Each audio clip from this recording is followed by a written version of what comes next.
And reporting Scotland with Hugh Edwards and Fiona Henderson. It's 6 o'clock. Sweeping new controls on doctors after the Shipman murders. The case brings more checks and more protection for every patient. Crisis in Northern Ireland this evening, the new government on the verge of collapse. Michael Portillo is back in the Tory top team in a big reshuffle. Over a month late, but the eye on London is a big hit with the first passengers. Also tonight, Holyrood mirrors Westminster's pledge to review the regulation of GPs and tighter controls on NHS staff. And pure fantasy Labour deny that Robin Cook is looking to take over as First Minister.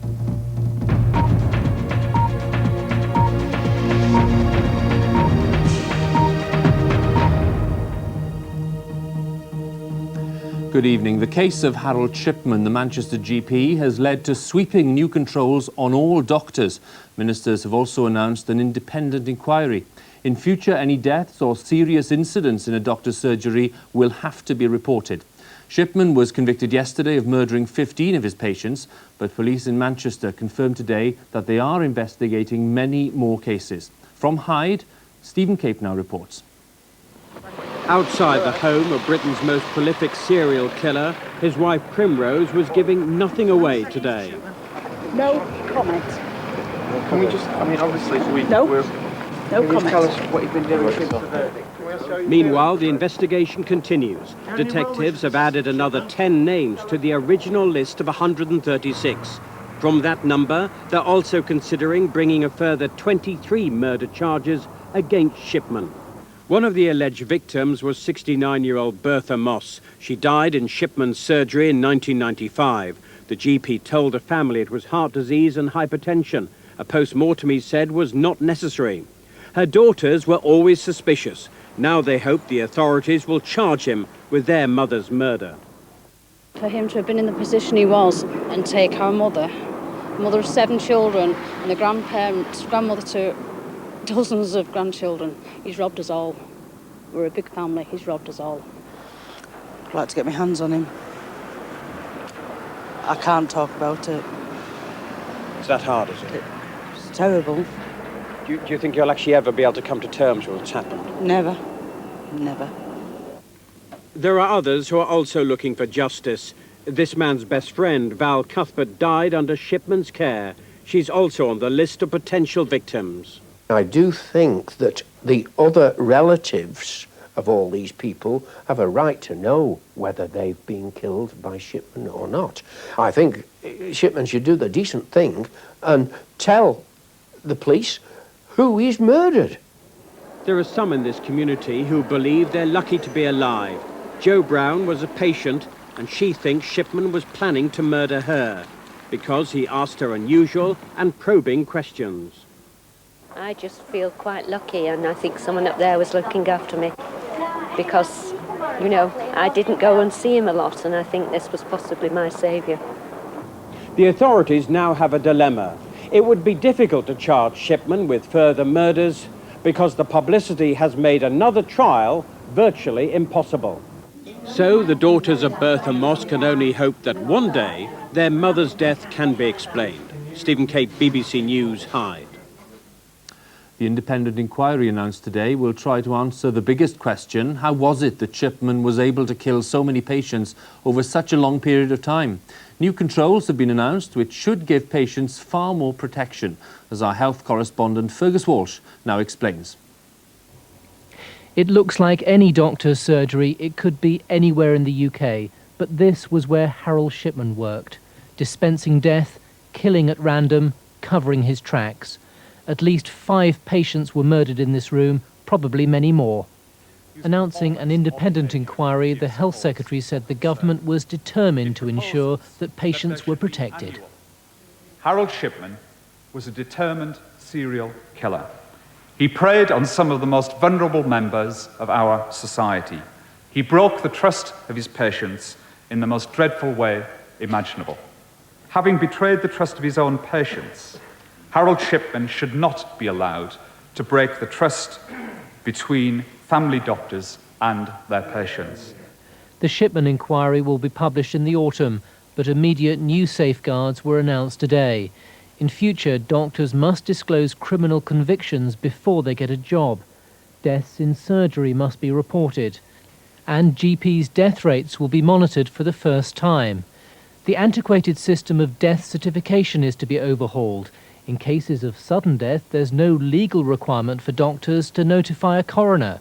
GPs' access to drugs will also be reviewed. And all the time, family doctors continue their vital work, such as visiting the sick at home. Senior doctors stress the bond of trust between patients and the medical profession remains intact. This is a unique case. It's a totally abhorrent aberration in British general practice. This is the work of a one-off evil murderer. And I do believe that patients can and should trust their own family doctor to continue giving them the best possible care. The spotlight now falls on the 3,000 family doctors who work on their own, like Dr. Shipman, rather than in a group practice. At this surgery, 15 miles from Hyde, patients remained confident about their doctor. I think you have to trust your doctor, or else you couldn't come and see him, you know, if you don't trust his word. But obviously it's going to make people think a little bit. It does make you start thinking of things that you wouldn't have thought of before. But for myself personally, I still have faith in my own doctor. The case of Harold Shipman was a grotesque one-off which it's hoped will never be repeated. No new safeguards can completely protect the public, but the government says they will make GPs much more accountable and ensure patients feel safer. Fergus Walsh, BBC News. And we'll have some more on the aftermath of the Shipman case later in the programme.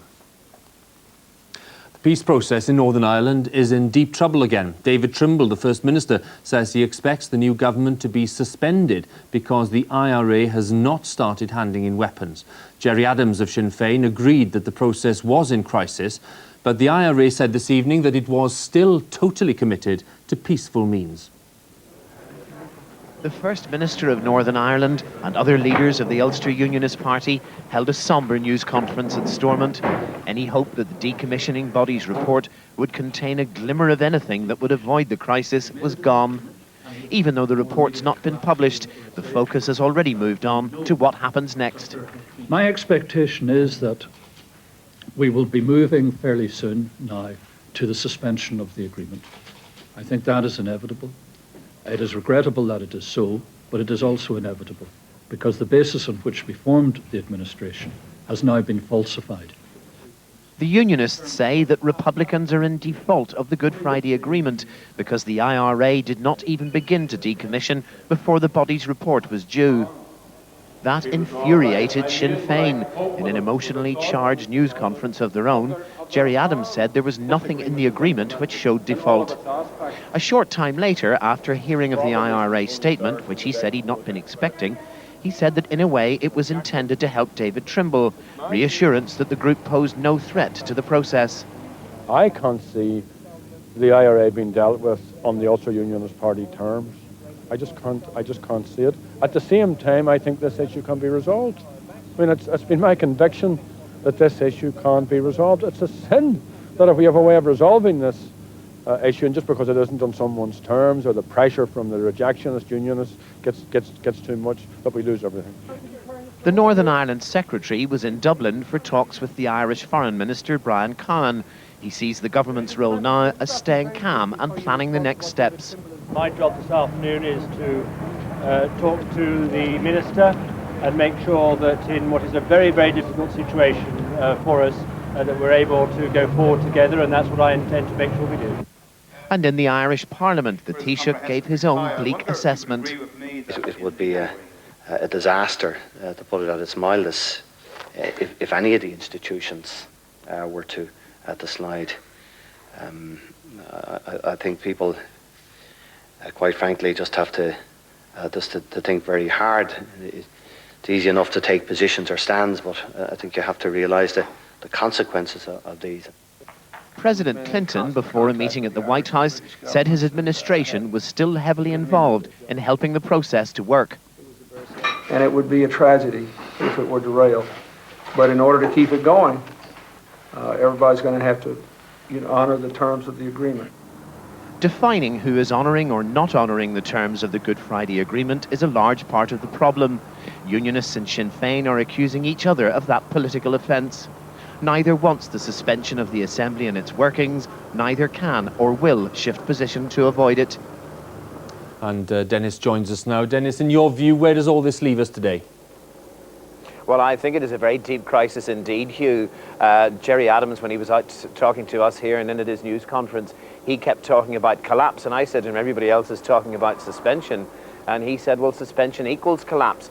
Now, the government's view certainly is that it really is time for steady nerves. They want to keep working at it. They see suspension as actually the worst case scenario, but I think at the same time, Tony Blair and Peter Mandelson are realistic enough to see that really their options are very limited outside of that. Tony Blair's talked to President Clinton, to Bertie Ahern and to Gerry Adams today, and they're looking at ways to get out of this. At the moment, it's very difficult to see how you do it. The extraordinary thing is that David Trimble was on BBC Radio Ulster this morning, sounding very upset and depressed. At the Sinn Féin news conference, Martin McGuinness was on the verge of tears. Neither of them want to see this go down, but they're now in positions where they, as I said in the report, they just can't move, because if either of them did, the Ulster Unionist Party would split or the Republican movement would split. It's very difficult to see a way out of this. Dennis, thank you very much. Now, within the past hour, the Conservative leader, William Hague, has announced some big changes to his top team. Michael Portillo, the former Cabinet Minister, who's only just returned as an MP, comes in as Shadow Chancellor, while Francis Maude moves across to be Shadow Foreign Secretary. John Redwood, the former leadership contender, is sacked, as is John Maples, the Foreign Affairs spokesman. More details now from Robin Oakley, who's at Westminster. Robin, in your view, is the rapid return of Mr Portillo a surprise? It's not a surprise, Hugh. We'd expected him to come back after a few months in the Commons, finding his sea legs again. It's happened perhaps a little more quickly than we'd expected, but Tory sources are saying that there may not be a lot of time to play with. They're clearly expecting an election in the spring of 2001. They wanted a really big hitter on the Commons benches, like Michael Portillo, back in the front bench team. And it's an interesting promotion that he's gone all the way to Shadow Chancellor, the key job, really, in William Hague's team. It associates him very closely with Mr Hague, of course, and the fortunes of the party at the next election. There's no issue more important than the economy, so this ties him in as closely as perhaps being party chairman would have been, and some people were speculating he might have got that job. And looking at the overall picture, Robin, given that there are some big changes here, what does that tell us about Mr Hague's view on how effective his current team has been? Well, clearly John Maples is paying the price for not really earning any recognition as Shadow Foreign Secretary. Francis Maude, some had felt, might have made more impact as Shadow Chancellor, who moves across to be Shadow Foreign Affairs spokesman. But the Tories say he has managed to lodge in the public mind this notion of the government piling on stealth taxes, and he's also proved effective in combating the euro. I think John Redwood will be the guy who most people think has suffered a little unfairly. He's shown enormous energy, but he's a face from the old administration who challenged John Major for the leadership, so he goes because they want a new look team. Robin, many thanks. Relations between Austria and the European Commission are in deep trouble because of growing support for Austria's extreme right politicians. Reports that the Freedom Party, led by Jörg Haider, might join a coalition government have been greeted with horror at the European Commission. It said it would monitor the situation, but working relations will continue as normal. The rebel fighters in Chechnya say they've withdrawn from the capital Grozny, but Moscow says this is not true and the fighting is still going on. Grozny has been under sustained bombardment for over a month. This is part of Grozny that the Russians do control, but it's a wasteland, a grey, barren landscape that has been comprehensively bombed to smithereens. The Russians say that away from the cameras elsewhere in the city, fierce fighting is still continuing. Moscow is not confirming the claim by the Chechen rebels that all their fighters left the city overnight in a planned retreat. Russian soldiers, though, do appear to be inching forwards in Grozny, raising their flag in places where they feel secure. It's a salute, says this soldier, to those who died in this Chechen war and the previous one. The battle for Grozny has ebbed and flowed. Now the Chechens are admitting they have suffered serious losses, including 2 top rebel commanders. The Russians are still advancing with caution. They've been ambushed here before. But when the guns do fall silent, it'll come as intense relief to the traumatized and desperate civilians still trapped in the city. Moscow says it's waiting for confirmation of the Chechens' apparent withdrawal. But the Kremlin says it's crystal clear the conflict is going in that direction. For some time now, the Russian public relations machine has been hinting that the war in Chechnya is at a turning point. The full capture of Grozny, if and when it happens, will be a significant victory for the Russians. But it won't mean the end of Chechen resistance in the Caucasus. Peter Biles, BBC News, Moscow. Time is 6:15. In a few moments, a blunt message for the farmers. Mr. Blair tells them more money is not the answer to their problems. Stranglehold or healthy competition? How the 5 big supermarkets are being called to account. And in 15 minutes, all Scotland's top stories, sport, a full weather forecast, and how talk and not just sport can keep these young people healthy. And the Scottish charities who've lost £15 million on the National Lottery.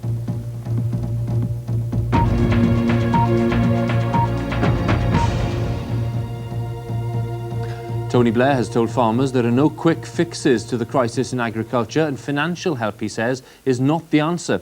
He told the National Farmers Union conference in London that they had to diversify to find other sources of income. Farmers were less than impressed with the blunt message. Farmers met today in Belfast to protest against a 16% fall in incomes last year and the loss of 22,000 farming jobs. They want compensation for the effects of the strong pound. However, Tony Blair said he had no quick fixes. The answer is not simply subsidy and compensation, though both play a part. But we do need to work together to construct a new direction for farming. And hard as it is now, there can be a healthy future for farming, but it will mean change. But Mr. Blair's call for diversified farms producing higher quality food did not impress all his audience. I've got to go back to tell my farmers in my local branch, many of them are on income support, especially the people with young families.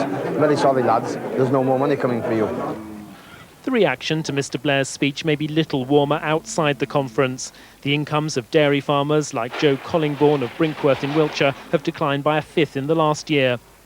We want a vibrant agriculture that can sustain itself, and we must have a fair price for our product, and we need the agri-money compensation. We desperately need that to put us on parity with Europe. The Prime Minister got only a muted response today from farmers. Many fear their farms won't survive to benefit from a redesigned agriculture. There was disappointment and even anger here at the Prime Minister's response to what many farmers believe is an immediate threat to their livelihoods. Robert Piggott, BBC News, at the NFU conference. Teachers in England and Wales are going to get an above-inflation pay rise of 3.3%. Some teachers who can prove they're good at their jobs will be able to earn even more by joining a controversial new performance-related pay scheme. Union leaders say the rise is still not enough to attract and retain good teachers. They claim that linking pay to pupils' results will be divisive. 5 leading supermarkets are to be put on the spot about monopolising the market. The competition watchdog published a report today which said that although food is cheaper in the UK than in many parts of Europe, there's evidence that monopolies do exist, as our consumer affairs correspondent Denise Mahoney now reports. Despite the price wars and promotions, some of Britain's biggest supermarkets may be operating as monopolies. That's the interim finding from competition watchdogs investigating food retailers. And next month, Tesco, Sainsbury, Asda, Safeway and Morrisons will be summoned for yet another grilling. They'll be asked whether there's too little competition in some local areas, if too few products are competitively priced, and whether discounts from suppliers are passed on to customers. Growers have welcomed the further investigation.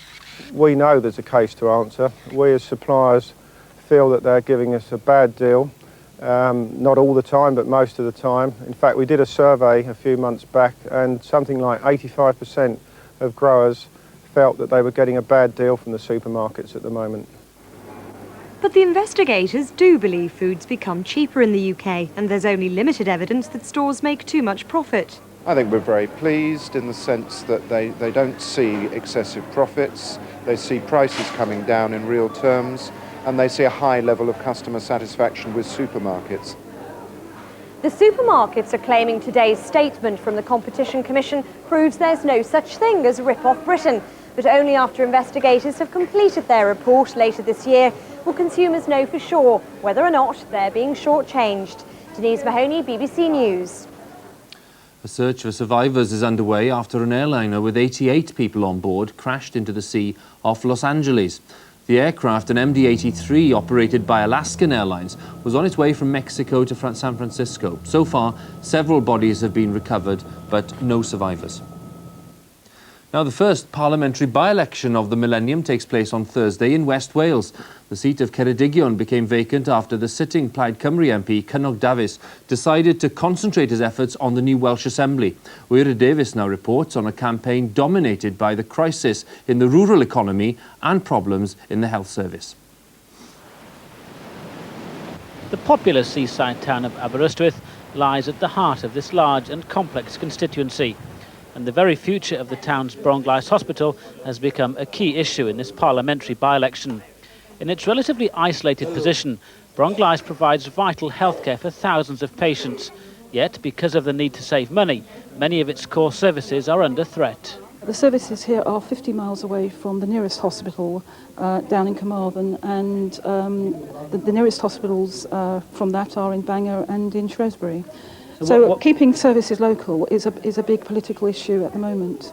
And with concerns that even the accident and emergency department here could be closed or downgraded, all parties have been keen to demonstrate their commitment to the NHS. This is an excellent hospital, and we need to ensure that places like this are given proper and adequate funding. We're campaigning hard against reducing income tax by 1 pence in April.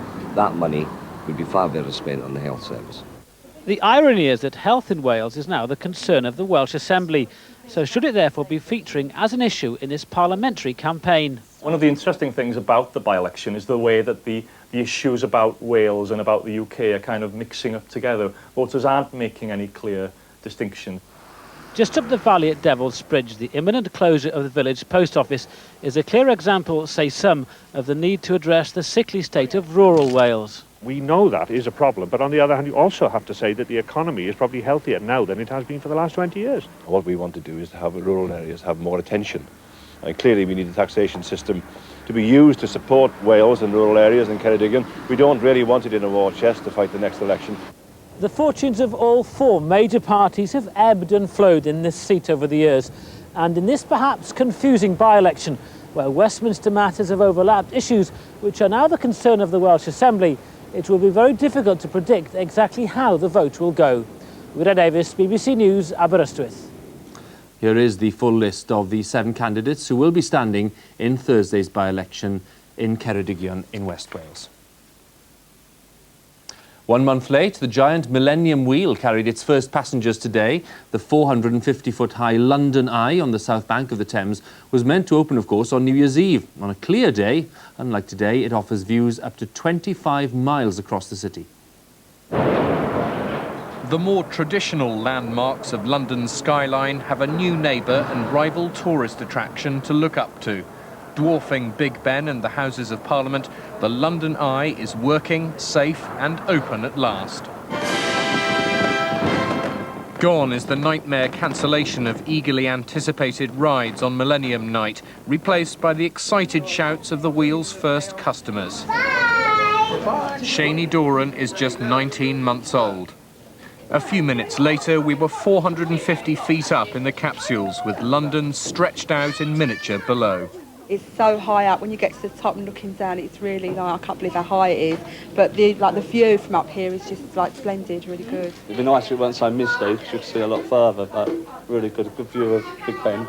The Wheel's designed to give you exactly the same sensation as going up the Eiffel Tower or the Statue of Liberty. But what makes the Wheel unique, and you really can feel this, is the way it's only supported on one side. And that means up here in the capsules, you feel you're defying the laws of gravity, hovering right above the River Thames. For those behind the project, everything was coming good at last. It's kind of like your baby, you know, it's now it's walking and talking and doing all the things, and you're sort of handing it over. You know, it's now become Londoners' wheel. And at a reported cost of £60 million, British Airways is counting on the wheel's popularity. George Eakin, BBC News at the London Eye. Now we return to Hyde, the community trying to come to terms with the conviction of Harold Shipman for the murder of 15 of his women patients. Tonight there's a church service to remember those who died. Sian Williams has spent the day in Hyde. The local evening papers with more details of Dr. Shipman's crimes. The news that he may have killed many more is beginning to sink in. Everyone has been affected. We have been in the headlines twice. First for the Moors murders and now this. I mean, I think it's terrible. The people of Hyde, we're not like this at all. And we've been tainted. The elderly and vulnerable have been hardest hit. At the Pensioners Club lunch, they remembered those they've lost. A moment's silence to mourn those who should still be with them. But now their thoughts are turning to others who died without warning. I know of people, ladies, that have died suddenly, and then you start thinking, oh, she was Dr. Shipman's patient, wasn't she? Some of them feel their faith in their doctor has been shaken. They hope the independent inquiry will restore it. If you are unhappy, uneasy, or you're concerned about something, then it has to be looked into further, doesn't it? Tonight, the churches are uniting in prayer in a special service. The clergy hope that their spiritual guidance, together with the inquiry, will help people cope. We as a church are looking towards trying to heal the wounds.